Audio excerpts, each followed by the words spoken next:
हम लोग अपने सीखने की प्रक्रिया की शुरुआत करते हैं। आज के बैंक निफ्टी के इंडेक्स की जो क्लोजिंग मिली है वो मिली है 52,280 की। ठीक है, ये वही रेंज है जो एक नॉड फॉर्मेशन से बनी थी 5 सेशन पहले। ये 3 सेशन ये रहे और 2 सेशन ये रहे। 5 सेशन पहले नॉट फॉर्मेशन हुआ था डेली टाइम फ्रेम पर बैंक निफ्टी में। तब हम लोगों ने समझा था कि एक 51,800 750 के रफली फिगर है और ऊपर 52,800। जब तक मार्केट इस रेंज को किसी तरफ ब्रेक ना कर दे तब तक वन डायरेक्शनल मोमेंटम मिलना बड़ा मुश्किल है। प्राइस में वॉलेटिलिटी रहेगी और इस वॉलेटिलिटी में सिर्फ जब प्राइस एक रेंज को ट्रेड करता है तो ऑप्शन बायर्स को सिर्फ एक मौका मिलता है ट्रेड करने का, जिसको हम कहते हैं सपोर्ट और रेजिस्टेंस को ट्रेड करना। कि प्राइस अगर नियर बाई रेजिस्टेंस पहुंचा तो शॉर्ट कीजिए, नियर बाई सपोर्ट पहुंचा तो लॉन्ग कीजिए। जैसे इसके पहले पहले रेंज को मैं मार्क करके आपको दिखाऊं इस तरीके से। ठीक है, तो यहाँ पर आप देखते हैं कि प्राइस जब इस हाई के पास पहुँचा तो अगले सेशन में गिरावट मिली। तब से प्राइस गिरते गिरते आज के सेशन में 52,860 के आसपास आने की कोशिश किया। तो हम लोगों ने 51,860 के पास, तो हम लोगों ने 52,400 के हाई लगा दिए। ठीक है, तो प्राइस जब भी सपोर्ट के पास पहुंचे, जब एक रेंज का मार्केट हो जिसको आप चॉपी मार्केट कहते हैं, रेंज बॉन्ड है ना, तो जब रेंज बाउंड मार्केट होगा तो सपोर्ट और रेजिस्टेंस ऑप्शन बायर का एक टूल है जिसको वो ट्रेड कर सकता है। ट्रेंडिंग मार्केट में ये चीज़ें इस तरीके से काम नहीं करती। ठीक है, अब कल का सेशन जो हमारा है वो एक अलग सेशन है क्योंकि बजट का दिन है। तो बजट के दिन आपके क्या ट्रेड प्लान रहेंगे, ये चीज़ को डिस्कस हम लोग आज के सेशन में करेंगे। ठीक है, सबसे पहला काम समझिए कि बजट एक इवेंट है और इवेंट का डे वॉलेटाइल डे हो सकता है या ट्रेंडिंग डे हो सकता है। ठीक है, वॉलेटिलिटी और ट्रेंडिंग में एक डिफरेंस है, समझिए। वॉलेटिलिटी का एक पार्ट है ट्रेंडिंग डे। अगर प्राइस ट्रेंडिंग है तो डायरेक्शनल ट्रेड की हायर हाइस के फॉर्मेशन में एक तरफा मोमेंटम कर रहा है या लोअर लोस के फॉर्मेशन में एक तरफा मोमेंटम कर रहा है, या तो अप ट्रेंड में है या डाउन ट्रेंड में है। तो प्राइस 1,000 2,000 3,000 पॉइंट चल भी सकता है, 1,000 2,000 3,000 पॉइंट ट्रेंड में जब हो तो गिर भी सकता है। तो जब प्राइस में मोमेंटम 1,000 2,000 या 1,500 पॉइंट के इंट्राडे में हो तो उसको हम कहते हैं वॉलेटिलिटी ही है, लेकिन वो है ट्रेंडिंग मोमेंटम।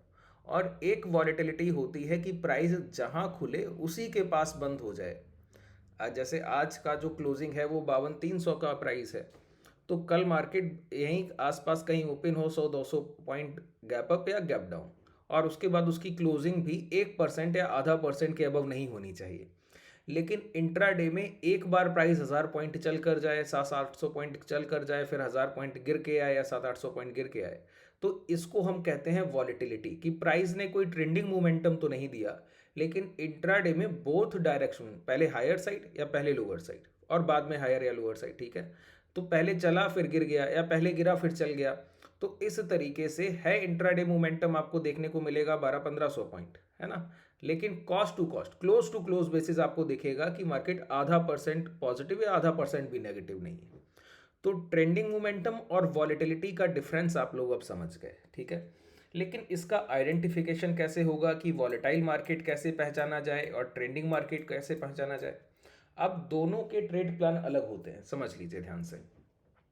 वॉलेटाइल मार्केट जैसे हम एक रेंज में हैं, लेकिन वॉलेटाइल मार्केट है, 1,000 पॉइंट का रेंज है, 51,800 से 52,800, 1,000 पॉइंट का रेंज है।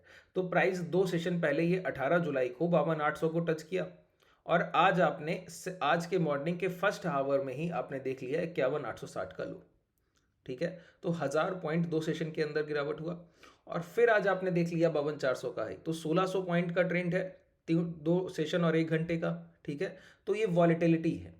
वॉलेटिलिटी में क्या ट्रेड किया जाएगा बताइए, मैंने पहले आपको बताया सिर्फ सपोर्ट और रेजिस्टेंस को ट्रेड किया जाएगा। ठीक है, और प्राइस जब ट्रेंडिंग होगा तो क्या किया जाएगा, तो ब्रेकआउट और ब्रेकडाउन को ट्रेड किया जाएगा। ठीक है, अब ट्रेंडिंग मोमेंटम का आइडेंटिफिकेशन, पहचान कैसे होगा कि बाजार डायरेक्शनल ट्रेड करेगा या नॉन डायरेक्शनल करके वॉलेटाइल रहेगा। ये आइडेंटिफिकेशन हम लोग करते हैं, सिर्फ एक टूल है, मात्र एक टूल है, बहुत ध्यान से समझिएगा। आगे के 2-3 मिनट आपके लिए बहुत ज़रूरी होने वाले हैं। मैं चाहता हूं कि इस सेशन को आप एंड तक देखें तो आपको समझ आएगा कि नॉर्मल सेशंस और इवेंट का डिफरेंस क्या होता है, और बायर्स डे का पहचान कैसे करते हैं, और सेलर डे का आइडेंटिफिकेशन पहचान कैसे करते हैं। ठीक है, जब प्राइस वन डायरेक्शनल ट्रेड करेगा तो उसका सिर्फ एक आइडेंटिफिकेशन बनता है जो है इम्प्लॉयड वॉलेटिलिटी, जिसको आप कहते हैं आईवी।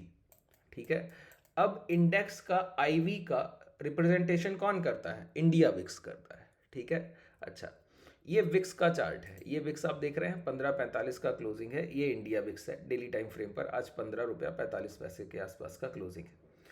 और विक्स जो रिप्रेजेंट करता है वो क्या? वो फियर को भी रिप्रेजेंट करता है और फियर ही वॉलेटिलिटी को लेकर आता है। देखिए, अगर बाजार में डर होगा तो पोजीशंस ज़्यादा बनेंगी और ज़्यादा स्क्वायर ऑफ होंगी। इसका मतलब है डिमांड ज़्यादा आएगी और सप्लाई भी ज़्यादा रहेगी। तो फियर लेकर आता है ट्रेंड।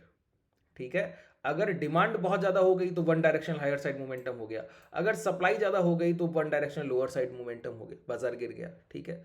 तो बाजार में डर, जो लोग कहते हैं कि बाजार में डर सिर्फ गिरावट का होता है, ठीक बात है, गिरावट का भी होता है लेकिन अप ट्रेंड का भी होता है। जैसे आज के सेशन में तो आप देखिए bank Nifty 14 point positive close किया, 52,400 के हम लोगों ने हाई लगाए। उसके बावजूद विक्स 4% ऊपर ट्रेड किया। इसका मतलब है बाजार में डर बढ़ा हुआ है। विक्स क्या बताता है? फियर को रिलेट कर रहा है, फियर को बता रहा है कि बाजार में डर कितना है। अगर विक्स बढ़ रहा है मतलब मार्केट में फियर बढ़ रहा है। ठीक है। मैक्सिमम टाइम ऐसा देखा जाता है कि बाजार में डर गिरावट का ज्यादा होता है अगर आप तुलना करेंगे अप ट्रेंड से। अप ट्रेंड का इतना फियर नहीं होता। बाजार चल के जाए तो पॉजिटिव एक साइन रहता है, तो डर नहीं रहता है। ठीक है, ऐसा माना जाता है। लेकिन कई एक बार आप ऐसे देखेंगे, नियर बाई इवेंट तो बहुत बार ऐसे होता है। जैसे इसके पहले हम लोगों ने इलेक्शन देखा, तो आपने देखा होगा 15 से 20 दिन लगातार विक्स पॉजिटिव ट्रेड किया और हम लोगों ने 13-14 के विक्स से शुरुआत की थी, 32-34-35 के हाई लगा कर लौट। तो एक बड़ा हम लोगों ने मोमेंटम विक्स में देखा। ठीक है। तो फियर बढ़ रहा था। क्या बाजार गिर रहा था? क्या नहीं, वॉलेटिलिटी थी। जिस सेशन को, अगर आपको 4 जून का प्राइजेक्शन याद हो, जिन लोगों ने इलेक्शन डे को ट्रेड किया है, 4 जून को हम लोगों ने 49,000 से 51,100 के हाई टच किए, 2100 पॉइंट का रैली। और बजट के एक सेशन, सॉरी, इलेक्शन के एक सेशन पहले 2100 पॉइंट की रैली, और विक्स हायर ट्रेड कर रहा था, पॉजिटिव विक्स ट्रेड कर रहा था। ठीक है। अगले सेशन में आपने 46,000 के आसपास के लो देखे, 51,000 से 5,000 पॉइंट की गिरावट, और विक्स फिर भी पॉजिटिव ट्रेड कर रहा था। तो अप ट्रेंड और डाउन ट्रेंड, बाजार में डर दोनों ही तरीके से होता है। डर होता है वॉलेटिलिटी का। विक्स क्या है? इंप्लॉयड वॉलेटिलिटी, कि बाजार में वॉलेटिलिटी कितनी रहेगी, अप एंड डाउन कितने होंगे। अब ये डर बायर का नहीं है, ये डर है सेलर का। देखिए, अगर मार्केट में सेलर अपनी पोजीशन कब बनाएगा ना, तो मार्केट में मोमेंटम की संभावना बढ़ जाएगी। जैसे अभी अगर 52,300 इंडेक्स ट्रेड कर रहा है, ठीक है, ये 52,300 का 280 की आज की क्लोजिंग है, तो maximum open interest, open interest समझ लीजिए जहां पर सबसे ज्यादा कॉल सेलर होगा और जहां पर सबसे ज्यादा पुट सेलर होगा, वो स्ट्राइक प्राइस, अगर वहां पर कॉल सेलर और पुट सेलर की संख्या बहुत अधिक हो गई तो कॉल साइड का वही strike price act like a resistance, वो रेजिस्टेंस की तरह काम करता है। पुट साइड का वही strike price act like a support, वो सपोर्ट की तरह काम करता है। मान लेते हैं कि आज के सेशन में कॉल साइड टोटल 50 लाख का ओपन इंटरेस्ट है, मतलब 50 लाख कॉल ऑप्शन सेल है, और पुट साइड भी 50 लाख का ओपन इंटरेस्ट है, 50 लाख पुट ऑप्शन सेल है। ठीक है। और एक सेशन बाद ये संख्या घटकर रह जाती है 35-35 लाख। इसका मतलब क्या है? सेलर्स डरे हुए हैं, वो बिकवाली नहीं करना चाहते। अगर कॉल साइड मोमेंटम आया तो भी उनको घाटा हो सकता है, पुट साइड मोमेंटम आया तो भी घाटा हो सकता है। अब एक बात बताइए, अगर मोमेंटम की संभावना होगी तो ही सेलर अपनी पोजीशन काट रहा है, नहीं तो क्यों काटेगा? ठीक है। और मोमेंटम की पॉसिबिलिटी किसके लिए अपॉर्चुनिटी लेकर आएगी? ऑप्शन बायर के लिए। ठीक है। जब ऑप्शन बायर एक अपनी पोजीशंस को बनाता है तो उसके माइंड में पहली चीज क्या रहती है? मोमेंटम। मोमेंटम से ही बायर को प्रॉफिट होगा। अगर एक जगह पर सस्टेनेबिलिटी प्राइस की बनी रहे तो प्राइस में आपको प्रॉफिट नहीं हो सकता। जैसे आज के सेशन में आप बैंक निफ्टी देख रहे हैं 52,280, 14 पॉइंट पॉजिटिव क्लोज किया। इसका मतलब क्या है? फ्राइडे को जो ट्रेडर कॉल ऑप्शन बाई करके गया होगा 52,300 का, तो उसको प्रॉफिट होना चाहिए कि नहीं होना चाहिए? माइनर होना चाहिए। 14 पॉइंट ही ऊपर क्लोज किया, लेकिन घाटे में तो नहीं होना चाहिए। लेकिन अगर मैं यहां पर कॉल और पुट दोनों आपको दिखा दूं 52,300 के, तो आप देखेंगे दोनों आपको नेगेटिव दिखेगा। देखिए,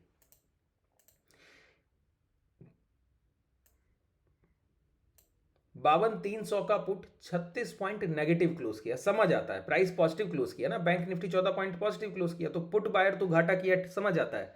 52,300 का कॉल भी 45 पॉइंट गिरा, पुट से ज्यादा कॉल का प्रीमियम डिक्रीज हुआ 45%, 8% नेगेटिव। ये कौन पैसा लेकर गया? सेलर लेकर गया ना सर। तो सेलर क्या करता है? सेलर अपनी पोजीशंस इसी कारण से बनाता है कि प्राइस बस एक जगह बना रहे तो वो प्रॉफिट में आ जाएगा, ठीक है। और अगर प्राइस ने मोमेंटम दे दिया तो ऑप्शन बायर प्रॉफिट ले जाएगा। और ट्रेडिंग क्या है सर? ऑप्शन बाइंग या सेलिंग एक होलसम गेम है। अगर बायर प्रॉफिट करेगा तो क्लियर है कि सेलर घाटा कर रहा है, अगर सेलर लॉस कर रहा है इसका मतलब बायर प्रॉफिट कर रहा है, बायर लॉस कर रहा है तो सेलर प्रॉफिट कर रहा है, ठीक है। अब सोचिए, अगर देखिए सेलर एक स्मार्ट ट्रेडर होता है ऐसा माना जाता है, कारण क्या है? बायर 20,000 रुपया लेकर आएगा, 10,000 लेकर आएगा तो भी पोजीशन बना लेगा। सेलर के लिए इतना आसान नहीं है। अगर आप एक लॉट सेल करने जाएंगे तो 60-70 हज़ार रुपया आपसे रिक्वायर्ड मार्जिन मांगता है, लेकिन अगर आपको हेजिंग आता है तो वो आपका मार्जिन 15-16-20 हज़ार में भी आपका एग्जीक्यूशन पोजीशन का होता है, जहां एक लॉट का 70-80 हज़ार रुपया आता में लगता है। वो आप क्लासेस में सीखते हैं, मार्जिन बेनिफिट के लिए मैंने सेशन भी किए, वो भी आप देख सकते हैं। उसका लिंक मैं डिस्क्रिप्शन में, टेलीग्राम का लिंक है, वहाँ ज्वाइन कर लीजिए। तो मार्जिन बेनिफिट कैसे मिलता है कि आप सेल का पोजीशन जहाँ पर 1 लाख का फंड यूज़ हो रहा है उसको आप 20-25 हज़ार में कैसे एग्जीक्यूट करेंगे, उस वीडियो का लिंक मैं जो डिस्क्रिप्शन में टेलीग्राम का लिंक है उसमें डलवा दूंगा। आप उस टेलीग्राम को ज्वाइन करके उस सेशन को डायरेक्टली देख सकते हैं, ठीक है। अब यहाँ पर सोचिए कि 50 लाख से कॉल सेलर 35 लाख पर अपनी पोजीशन ले आया, तो 15 लाख सेलर्स अपनी पोजीशन स्क्वायर ऑफ कर गए। किस डर से कर गए होंगे? कि प्राइस में मोमेंटम आएगा, इसी डर से कर गए होंगे। वो स्मार्ट है तभी कर गया है, ठीक है। और 50 लाख के पुट सेलर, वो भी उनकी पोजीशन 35 लाख ही पुट सेलर बचा है, तो 15 लाख ये भी स्क्वायर ऑफ कर गए। किस डर से कर गए? मोमेंटम के डर से कर गए। अब ये मोमेंटम का जो फियर है उसका रिप्रेजेंटेशन कौन कर रहा है? उसका रिप्रेजेंटेटिव है इंडिया विक्स। अगर ऐसा कोई भी सिनेरियो मार्केट में पाया जाएगा जब कॉल सेलर या पुट सेलर अपनी पोजीशन को स्क्वायर ऑफ कर रहे होंगे तो विक्स बढ़ जाएगा। और विक्स बढ़ने का मतलब क्या है? कि लेस सेलर अपनी पोजीशन बनाकर बैठा है, बहुत कम क्वांटिटी के सेलर अपनी पोजीशन बनाकर बैठे हैं। ऐसे समय पर क्या किया जाएगा? बायर्स के लिए एक अपॉर्चुनिटी का टाइम है। जब जब सेलर डरा हुआ होता है वो बायर्स के लिए एक अपॉर्चुनिटी का टाइम होता है। जैसे 500 के मल्टीपल स्ट्राइक प्राइस जब ब्रेक होते हैं तो शॉर्ट कवरिंग और लॉन्ग अनवाइंडिंग की रैली आती है। अब आपको शॉर्ट कवरिंग या लॉन्ग अनवाइंडिंग क्या होता है ये सीखना है तो कमेंट सेक्शन में बताइएगा, मैं एक सेशन अलग से उसके लिए कर दूंगा। उसका प्रॉपर एक सेटअप होता है, वो मैं आपको सिखा दूंगा, ठीक है। ऑप्शन बायर्स के लिए बहुत अच्छे से काम करता है, शॉर्ट कवरिंग में बहुत अच्छा पैसा बनता है, लॉन्ग अनवाइंडिंग में भी अच्छा पैसा बनता है, ठीक है। अब 52,300 का बाजार है और 4% आज विक्स पॉजिटिव क्लोज किया, ठीक है। अब इस पॉजिटिव विक्स का अगर आप चार्ट देखेंगे तो एक चीज आपको बहुत क्लियर होगी। देखिए मैं आपको समझाऊं, पहले इंडेक्स को ध्यान से देखिए। सबसे पहला काम क्या है हमारा? इंडेक्स को ध्यान से देखना, ठीक है। आज मार्केट की ओपनिंग हुई गैप डाउन से और हम लोगों ने ओपन किया 52,150 के पास, और पहले 9:15 पर पहली ही कैंडल ने जो लो लगा दिए वो लगा दिए 51,880 के पास के। 52,150 से 51,880, एक अच्छा खासा डाउनफॉल है। उसके बाद तुरंत मार्केट हायर साइड मोमेंटम करता है और 10:15 तक प्राइस ने जो हाई लगा दिए वो 52,400 के हाई थे। तो पहले घंटे में मार्केट ने कितना मोमेंटम किया, कितनी वॉलेटिलिटी दिखाई, अप एंड डाउन, कितना वॉलेटाइल रहा बताइए? ये 51,150 से 52,150 से 52,150 पॉइंट और 880 रफली 100 पॉइंट जोड़िए तो 250 पॉइंट का डाउनफॉल है, और दोबारा से 400 पॉइंट ऊपर और 100 पॉइंट ऊपर 500 पॉइंट। पहले एक घंटे में 750-800 पॉइंट का मोमेंटम मार्केट ने दिया, ठीक है। ये किस बेसिस पर दिया गया समझना चाहते हैं? ये पूरी तरीके से जब पहले घंटे में ऑप्शन सेलर्स डरे हुए थे उसके बिहाफ पर ये वॉलेटिलिटी आपको देखने को मिली। कैसे पता लगा? ये इंडिया विक्स जो 4% पॉजिटिव क्लोज किया ना, ये पॉजिटिविटी मॉर्निंग में ही 4% आ गई थी। मॉर्निंग में ही प्राइस जब खुला तो खुलने के बाद 1485 से पहुंच गया था 1550, और जब क्लोज किया है तो 1535 पे क्लोज किया है। तो पहले घंटे में जितना विक्स चल कर गया तो पहले घंटे में ही उतना मोमेंटम आपने 800 पॉइंट देखा। उसके बाद विक्स सिर्फ कंसोलिडेशन में चला गया, कोई बड़ा ट्रेंडिंग हायर साइड चलकर नहीं गया और लोअर साइड भी चलकर नहीं आया। तो उसके बाद आप यहां पर को रिलेट करेंगे तो आपको पता लगेगा कि फिर प्राइस थोड़ा सा डाउन हुआ, 200 तक आया, फिर हाई लगाया, 280-300 के पास क्लोजिंग देती, ठीक है। तो पूरे दिन में मार्केट का इंट्राडे मोमेंटम कितना, 400 से 200 पॉइंट, और उसके बाद दोबारा 300 के 330, 100 पॉइंट एक्स्ट्रा। तो 300 पॉइंट का मोमेंटम मार्केट ने किया अगले 5 घंटे में, जब विक्स में कोई वॉलिटिलिटी नहीं थी, विक्स एक जगह सस्टेन कर गया, ठीक है। और जब विक्स हायर साइड ट्रेड कर रहा था तो पहले 1 घंटे का टोटल इंडेक्स मोमेंटम 800 पॉइंट था। अब आपको एक बात समझ आई होगी कि आपकी ट्रेडिंग में इंडिया विक्स का कितना बड़ा रोल होगा, ठीक है। इंडिया विक्स आपको कितना बड़ा रोल निभाती है। अब एक एक पॉइंट को बहुत ध्यान से सुनिएगा तो हमारे कल के ट्रेड प्लान हमको क्लियर हो जाएंगे। पहली बात, आज के पहले घंटे में विक्स हायर डायरेक्शन मोमेंटम में था, कल की संभावना भी यही हो सकती है कि प्राइस में इंडेक्स पहले घंटे में हायर डायरेक्शन मोमेंटम में रहे। अगर विक्स पॉजिटिव ट्रेड करता रहा और पॉजिटिव ट्रेड करते हुए राइजिंग विक्स हुआ, राइजिंग विक्स का मतलब है 14.85 से 15 रुपया, 15.20 पैसे, 15.40, 15.50 ऐसे बढ़ते हुए आगे। जैसे अभी क्या है, 14.40 की, 15.40 की क्लोजिंग है इंडिया विक्स की, ठीक है। अब देखिए 15.45 की क्लोजिंग। अब ये कल के सेशन में 15.45 या 15 रुपए पे खुले या 15.50 पे खुले, कहीं भी ओपन हो, उसके बाद इंट्राडे में राइजिंग विक्स होना चाहिए। राइजिंग विक्स कैसे चलता हुआ, ये देखिए 14.85 से विक्स कहां पहुंच गया, 15.45 पहुंच गया, तो राइजिंग विक्स था, तो 800 पॉइंट का मोमेंटम था, ठीक है। अब ये राइजिंग विक्स ना हो करके विक्स जो हो डाउनफॉल में हो, ठीक है। दो ही कंडीशन है, या तो विक्स डाउनफॉल में होगा तो, या विक्स राइजिंग होगा। अगर विक्स राइजिंग है तो ऑप्शन बायर्स के लिए अपॉर्चुनिटी है। और एक बात को समझ लीजिए, एक कोड लाइन मैं आपको बोल देता हूं, वो आपके लिए हमेशा ही सबसे बेहतर रहेगा कि विक्स को कैसे आप ट्रेड करेंगे, ठीक है। When VIX is higher you have to be buyer. जब भी विक्स हायर साइड ट्रेड करेगा तो आपको खरीदारी की अप्रोच से, ऑप्शन बायर की अप्रोच से बाजार में काम करना है। वॉलेटिलिटी का रिप्रेजेंटेशन है एक हायर विक्स, पॉजिटिव विक्स। क्यों? तब सेलर डरे हुए होते हैं और सेलर का डर ही बाजार में मोमेंटम लेकर आता है ऑप्शन बायर्स के लिए। बात क्लियर हो गया, ठीक है। अब इसके अपोजिट में अगर विक्स डाउनवर्ड्स मोमेंटम करे, नेगेटिव, नेगेटिव का मतलब है 5% गैप अप करे, फिर 2% पे आ जाए, फिर 1% रह जाए, फिर नेगेटिव हो जाए, इसका मतलब है इंप्लॉयड वॉलेटिलिटी कम हो रही है बाजार में। पहले से ही आप अगर गौर करें तो 5 सेशन से सिर्फ वॉलेटिलिटी 1000 पॉइंट की रेंज में है। अभी सबसे पहले जब हम लोगों ने प्राइस का चार्ट देखा, बैंक निफ्टी का चार्ट देखा यहाँ पर, तो बैंक निफ्टी के चार्ट ने हमको क्या बताया कि हम पिछले 5 सेशन से सिर्फ एक रेंज को ट्रेड कर रहे हैं, ठीक है। तो पहले से ही वॉलेटिलिटी कम है, सिर्फ इंट्राडे की वॉलेटिलिटी हायर साइड है, उसके अलावा कोई वॉलेटिलिटी आपको देखने को नहीं मिलती, प्राइस ट्रेंडिंग मोमेंटम में तो नहीं, ठीक है। और उसके अपोजिट में अगर आप देखें, इंडिया विक्स अगर कल के सेशन में गिरावट करने लगे, डाउन ट्रेंड करने लगे, इसका मतलब है प्राइस में मोमेंटम और कम हो जाएगा। तो मोमेंटम डेड होने का मतलब है सेलर डे, ठीक है। तो कल का आइडेंटिफिकेशन आपका पूरी तरीके से विक्स पर डिपेंड करेगा। अगर विक्स राइजिंग है तो आप उस समय ऑप्शन बायर होंगे, और ऑप्शन बायर के दो काम, जब तक प्राइस रेंज में है तब तक आप सपोर्ट रेजिस्टेंस को ट्रेड करेंगे, और आपको ट्रेंड राइडर बनना है। ट्रेंड राइडर, विक्स हायर और ट्रेंड राइडर, ठीक है। जैसे ही आपको अगर विक्स हायर साइड ट्रेड कर रहा है और 52,800 के हाई ब्रेक हो गए तो ट्रेंड के साथ चलते चले जाइए, जितना मोमेंटम मिले वो आपका है। अगर 51,800, 750 ब्रेक हो गया इंट्राडे में तो ट्रेंड के साथ चले जाइए, जितना ट्रेंड आएगा वो आपका है। सिर्फ एक ही बात होनी चाहिए, क्या? विक्स हायर डायरेक्शन में ट्रेड करना चाहिए। विक्स पॉजिटिव होगा तो आपको ये मोमेंटम मिलेगा।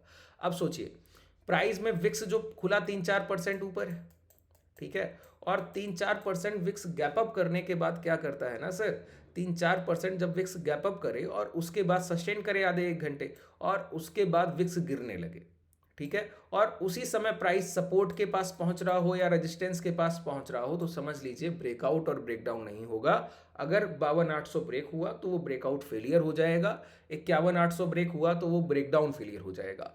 मतलब डाउन ट्रेंड इंट्राडे में एक नेगेटिव विक्स जो डाउन ट्रेंड में होगा, इंट्राडे में गैप अप गैप डाउन की बात नहीं कर रहा, चलता हुआ विक्स 9:15 के बाद का मोमेंटम जो होगा, अगर वो डाउन ट्रेंड में है ना, तो समझ लीजिए प्राइस में कोई बड़ा मोमेंटम नहीं होगा। तो ब्रेकआउट हो रहा है तो वो भी फेलियर, ब्रेकडाउन हो रहा है तो वो भी फेलियर। तो पूरी तरीके से आपका इवेंट जो डिपेंडेंसी रखेगा वो किस पर रखेगा? इंडिया विक्स पर, और उसके साथ प्राइस एक्शन, ठीक है। हमने 5 सेशन इस रेंज में 1000 पॉइंट की रेंज में निकाल दिए हैं।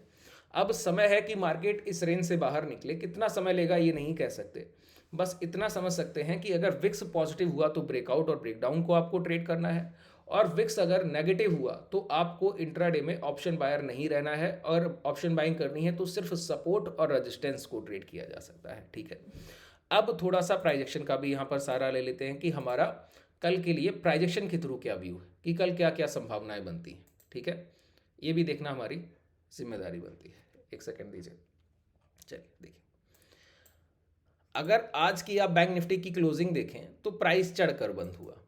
प्राइस कैसे बंद हुआ? चढ़कर बंद हुआ। प्राइस की क्लोजिंग चढ़कर हुई। इसके पहले के सेशन की अगर आप फ्राइडे की क्लोजिंग देखें तो प्राइस गिरकर बंद हुआ था। तो गिरकर बंद होने पर एक चीज हम लोगों ने डिस्कस की थी कि ओपनिंग नेगेटिव होगी, उसके बाद का प्राइजेक्शन जैसा होगा वो देखेंगे। तो आज की ओपनिंग नेगेटिव थी, निचले स्तर से हम बाइंग उठाकर लाए, 51,800 के लो ब्रेक नहीं हुए तो शॉर्ट सेलिंग का मौका नहीं मिला। ठीक है, और प्राइस 52,500 के ऊपर भी ट्रेड नहीं किया जो अच्छा हायर साइड मोमेंटम मिलता, बस प्रीवियस डे हाई के अंदर आ गया, प्रीवियस डे लो के प्राइस अंदर आ गया, और जो इंपैक्ट में पहला हाई लगा अगर उसके ब्रेकआउट मिलते तो ब्रेकआउट वैलिडेशन में इंट्राडे में हमको एक मोमेंटम मिलता, जो कि हुआ नहीं।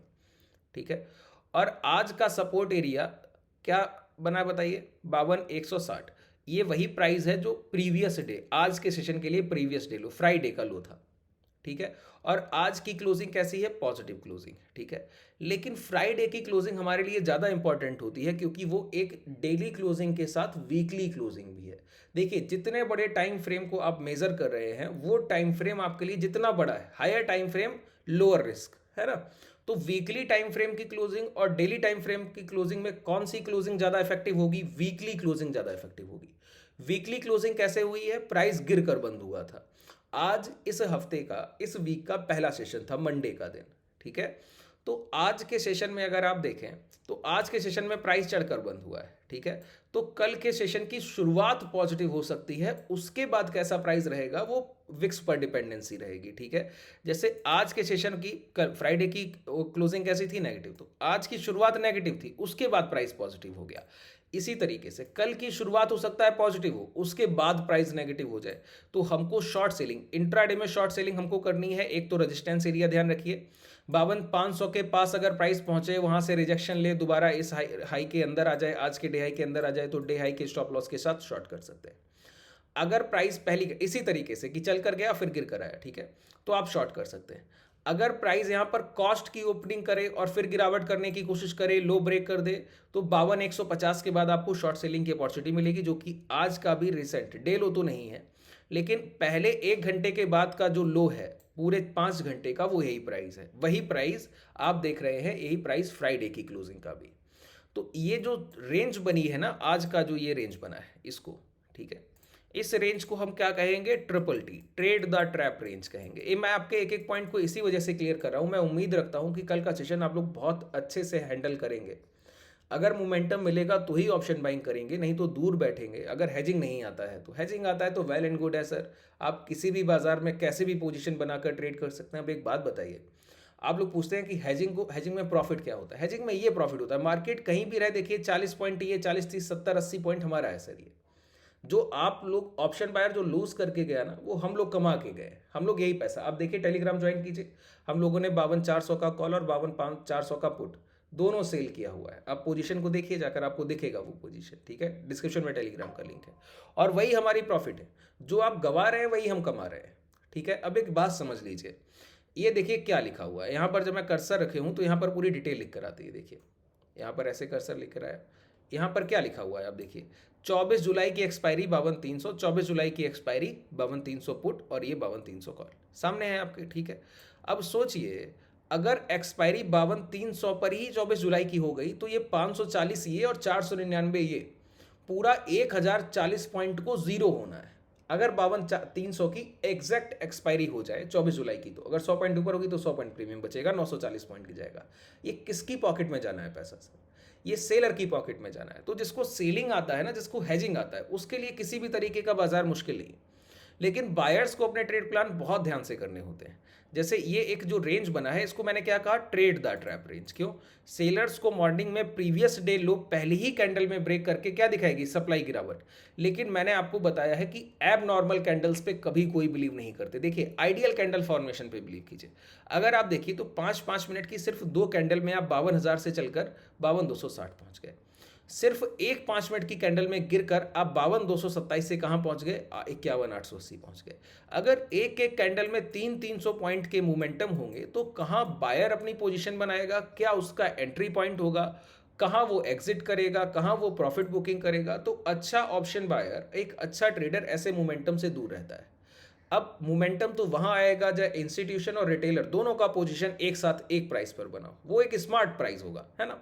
इस तरीके का वॉलेटाइल प्राइस नहीं हो सकता। तो कभी भी कैंडल स्टिक के साइज आइडियल कैंडल से बड़े हो जाएं तो उन पे बिलीव मत किया कीजिए, ठीक है। 300 400 पॉइंट के कैंडल बन रहे हैं 2 5 मिनट में, वो आपके काम के नहीं है, वो मोमेंटम को खत्म कर देंगे। उसके बाद और मोमेंटम जो ट्रेंड में होना वो रुक जाएगा, जैसे आज के सेशन मॉर्निंग में आपने देखा, ठीक है। अब ये ट्रेड द ट्रैप किसके लिए, जो प्राइस को नहीं समझते। प्रीवियस डे लो ब्रेक हुआ, पहली मॉर्निंग की पहली कैंडल में ही जिन लोगों ने शॉर्ट सेलिंग किया और फिर प्राइस गिरता रहा, वो ट्रेंड के लिए बैठे रहे। और फिर प्राइस ने क्या किया, जिन जिन लोगों ने शॉर्ट सेलिंग किया उनके स्टॉप लॉस एरिया क्या होंगे, पहला तो प्रीवियस डे लो के अंदर प्राइस दोबारा लौट आया, सबसे पहला लौट आया, सारे एसएल हंटिंग हो गया। दूसरा, प्राइस अपने स्विंग हाई के पास उसको ब्रेक कर दे तो वो भी ब्रेक किया तो उनका भी एसएल हंटिंग हो गया। तो किसी भी तरीके से शॉर्ट सेलर को पैसा मिला क्या, वो ट्रैप किया गया, पूरी तरीके से उसके लिए एक जाल बिछाया गया, वो ट्रैप किया गया। तो ट्रेड द ट्रैप कॉन्सेप्ट का जो एक टैग लाइन है, जो लोग लगातार हमारे सेशंस को फॉलो करते हैं वो जानते हैं। अगर बाजार ने आपके लिए जाल बिछाया है, ट्रैप आपके लिए बनाया है, तो अब वो उस ट्रैप से आपको निकलने का मौका नहीं देगा। अगर मौका देने आया तो समझिए पैसा देने आया है। इसका मतलब है इंट्राडे में कॉस्ट की ओपनिंग के बाद अगर 52,150 की रेंज ब्रेक हो जाए, ठीक है, और प्राइस नीचे डाउन साइड मोमेंटम करने लगे, तो समझिए ये एक ट्रैप, जो जिनको सेलर्स को आज ट्रैप किया गया उनको निकलने का मौका देने आ रहा है, तो समझिए पैसा देने आ रहा है। देखिए 3 तरीके के ट्रेडर एक जगह पर एंट्री करते हैं, जो एग्जिट की बात कर रहा हूं मैं। पहला वो जो अपना एक एसएल छोटा स्टॉप लॉस रखते हैं, दूसरे वो जो फ्यूचर्स को शॉर्ट करते हैं एक बड़ा एसएल रखते हैं, तीसरे वो जो स्टॉप लॉस का रिस्पेक्ट ही नहीं करते, वो पूरी तरीके से भगवान पर डिपेंड है सर कि क्या होगा बाजार में देखा जाएगा, हमने तो एंट्री एसएल नहीं लेते, ठीक है। अब जिन लोगों ने यहाँ पर पोजीशन बनाया 52,000 51,900 पर और स्टॉप लॉस नहीं ले रहे, वो क्या सोच रहे, उनका माइंड क्या है। देखिए एक तरीके के ट्रेडर तो एग्जिट हो गए, जिनका एसएल प्रीवियस डे लो था, जिनका स्विंग हाई था वो भी एग्जिट हो गए। तो बचे अब 20-25% ट्रेडर हैं। वो कौन है, जिन्होंने स्टॉप लॉस अभी तक लिया नहीं। वो क्या सोच रहे हैं, किसी तरीके से बाजार उनको एग्जिट दे दे। जो मैंने कहा ना, बाजार ने अगर आपके लिए जाल बिछाया तो निकलने का मौका नहीं देगा, और अगर एग्जिट देने आ रहा है तो समझिए पैसा देने आ रहा है। लेकिन जो ट्रेडर नया है वो बाजार में ये बात नहीं समझता है, जब प्राइस लौट कर आएगा तो वो क्या करेगा, जो पोजीशन लेकर बैठा है उसको भी एग्जिट कर देगा, क्योंकि उसको लग रहा है कि उसका पैसा बच गया। वो जाना होता तो आपको निकलने का मौका नहीं मिलता। तो इसी समय हम एंट्री करते हैं जहां पर सबसे लेस रिटेलर की एंट्री रह जाती है, जहां पर छोटे ट्रेडर सबसे कम ट्रेड कर। अब जो कल लॉस करके गया, आप ही को मैं 52,000 पे अगर आप पुट बाई करके बैठे होते और आज स्टॉप लॉस लिया होता, फिर आपको कल मैं कहता 52,000 का पुट बाई कीजिए, तो आप एक ही बात कहते, कल ही इस पोजीशन में घाटा किया, आप कैसे ले लूँ। या आप खुद से ट्रेड करके एक पोजीशन में घाटा कर लें और दोबारा उसी स्ट्राइक प्राइस को खरीदने में आप नहीं कर पाएंगे, है ना। तो जहां पर सबसे लेस रिटेलर की एंट्री, वहां पर मोमेंटम होकर रहता है। तो जब भी प्राइस 52,000 को अगर इंट्राडे में ब्रेक करे, इस रेंज के अंदर आ जाए, एक कैंडल क्लोज करे, रिटेस्ट करे, फिर स्विंग जो भी इंट्राडे का कल का स्विंग लो बना हो वो जाने लगे, तो शॉर्ट सेलिंग कीजिएगा, यहाँ पर मोमेंटम मिलेगा। हायर साइड मोमेंटम आपको 52,400 52,500 के ऊपर जब मार्केट निकलेगा तो 52,800 तक, 52,800 निकल गया फिर डायरेक्शनल ट्रेंडिंग मार्केट हो जाएगा। अगर 51,800 निकल गया तो पहला ट्रेंडिंग मोमेंटम आपको इंट्राडे में मिलेगा बड़ा। दोनों ही मोमेंटम के लिए एक बात ध्यान रखिएगा, विक्स को पॉजिटिव होना बहुत जरूरी। अगर हायर हाइस का फॉर्मेशन है तो विक्स कॉस्ट पे रुके, गिरे ना चलेगा, विक्स बढ़े ना तो भी चलेगा, गिरना नहीं चाहिए, ठीक है। अगर हायर हाइस पॉजिटिव इंडेक्स ट्रेड करे, अगर इंडेक्स नेगेटिव ट्रेड करा तो कंफर्मेशन होना चाहिए कि विक्स ट्रेंडिंग है, हायर साइड पॉजिटिव विक्स होना चाहिए, ठीक है। लगभग हम लोगों ने सारे सिनेरियोज को डिस्कस कर लिया है। कुछ गैप अप और गैप डाउन के सिनेरियो से रह गए, उनका इतना इस बाजार में महत्व है नहीं, ठीक है। तो जितने पॉइंट्स कल आपके लिए ट्रेडिंग में महत्वपूर्ण थे, विक्स को हम लोगों ने बहुत अच्छे से समझा। अगर इसके बावजूद भी कोई आपका डाउट रह गया हो तो नीचे कमेंट सेक्शन में बताइएगा। अगर आपको ये सेशन पसंद आता है तो जितना आप हो सके शेयर कीजिए इसको। ये जो मैं डीमेट यूज़ कर रहा हूँ ये धन का डीमेट है, इसका लिंक भी आपको डिस्क्रिप्शन में मिल जाएगा। यहाँ पर ट्रेडिंग व्यू और चार्ट IQ के सारे फीचर्स आपके लिए फ्री ऑफ कॉस्ट उपलब्ध रहते हैं। धन्यवाद।